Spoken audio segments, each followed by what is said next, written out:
Today it's 11 tips on how to improve your sound now and for free. Hello and welcome to another video with me, Elmo J. Karilainen. It's good to have you along. You can call me this guy if my name is tricky to pronounce. Here's tip number 1. Raise your strings. I know it's really comfortable to have the strings as low as possible, but that can create buzz. So raise them just a bit. If it becomes difficult to play, you can always lower them back. If you're worried that the pickups will be further away from the strings, you can raise the pickups. How you do this will be different for different guitars, so look up something online. Just remember to loosen your strings before you do this so that you don't damage anything in the bridge. Number 2, lube your nut. This sounds dirty. It isn't. This is especially true if you have a guitar with a trem but with no locking nut. You can use this kind of thing.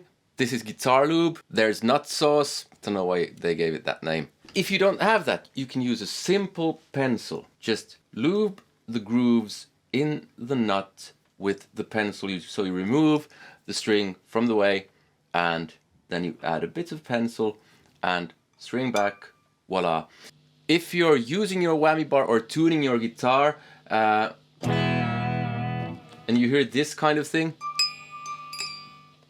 then you know it's definitely time to lube up that nut. That's the string catching here, and if you don't, and if it catches there, you use your whammy bar, you'll be out of tune and you'll sound horrible. Number 3, intonate your guitar. Again, if you don't do this, you'll sound terrible because you'll be out of tune somewhere. Now, no guitar is 100% intonated unless you have true temperament frets. The idea is this harmonic should be the same as this fretted note. So if it's, then you'll sound terrible. Again, this is done differently on different guitars, so check that out. You can Google that, search on YouTube. But again, remember to loosen the strings. Number 4, put your pedals in order. Now there's really not a right or wrong way to have your pedals. It comes down to experimentation. But for me, I like to go into a tuner, into the wah, then into overdrive or distortion, and after the overdrive I like to have my time-based effects like delay and reverb. Experimentation is key here. I have a whole separate video on this that you can check out here if you want to find out more. And like I said, there's no right or wrong. Whatever sounds good to you is good. I heard of a guy who puts his wah after his overdrive, which was really weird for me because I've always put my wah in front of the overdrive. Going from the wah into the overdrive is just great for me, but if something else works for you, great. Just try different combinations. If you have a loop, probably don't put the wah there. But again, nothing is forbidden. Whatever sounds good, good. 5. Wipe down your strings after you play them. Now, I would say that get new strings, but this is free, so strings cost not a lot, but still.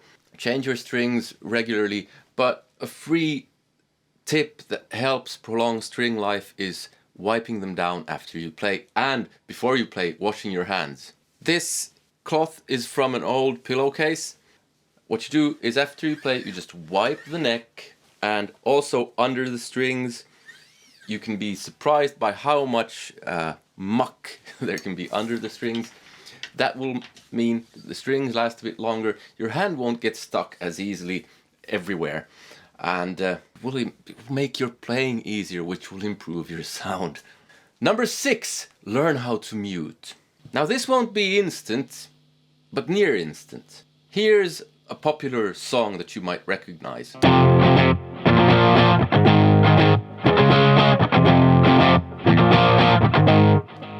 If I were to not mute it, it would sound like this.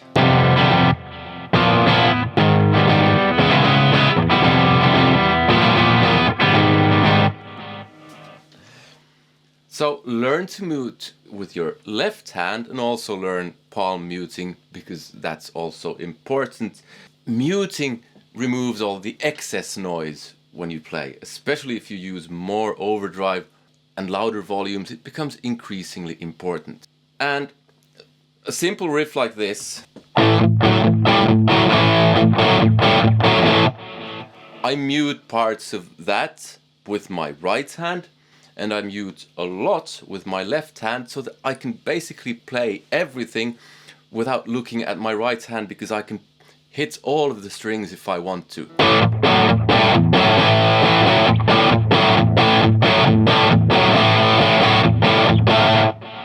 So learn how to mute. Number 7, use less gain. I often hear people on YouTube, maybe Instagram, who use way too much gain, and it all just becomes mush because of that. Try to use a bit less.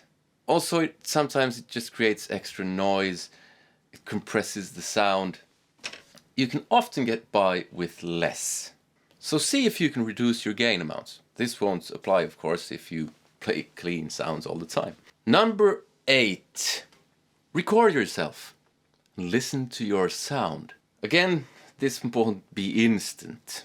Now this might, right away when you record yourself, you might notice, I don't like that thing about my sound, and then you can do something about what it is that bothers you. When you're playing, you might not be as concentrated on the sound because you'll be concentrating on what is you're doing here. So record yourself. If you have nothing else, just use your phone. If you have something better, use that. And if you have recorded yourself, really listen to your sound.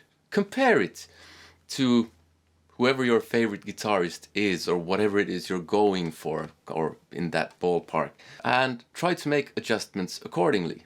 And that's where we get to number 9. Experiment with your EQ. It's totally free. So let's say I wanted less bass. I recorded myself and I realized, there's too much bass. Then I just drop bass.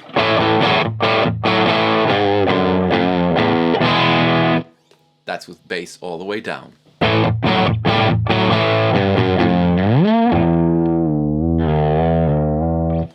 Number 10, related to this, fix your delay or reverb.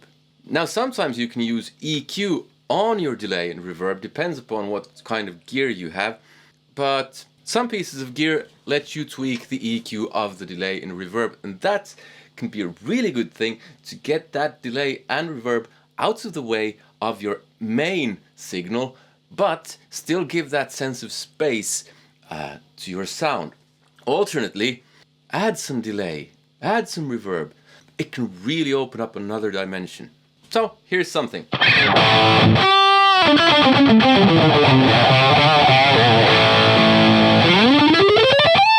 No delay.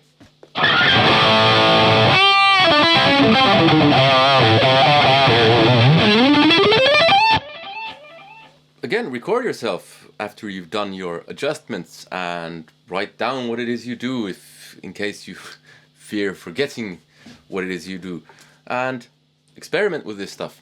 And this ties into number 11, which is really the big one of the bunch, and isn't entirely instant. But this will save you money. Stop worrying about your gear. Stop looking at YouTube videos about gear, even if they're my guitar reviews or whatever. Don't think that just because you get a piece of gear you will sound better. You won't. If you can't play, no piece of gear will save you. Start practicing instead of worrying about gear.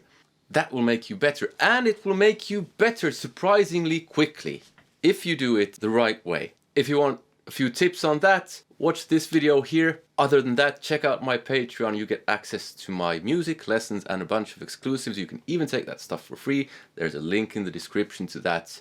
I hope you enjoyed this video and found some useful information in it, and have a nice day. Take care. Bye.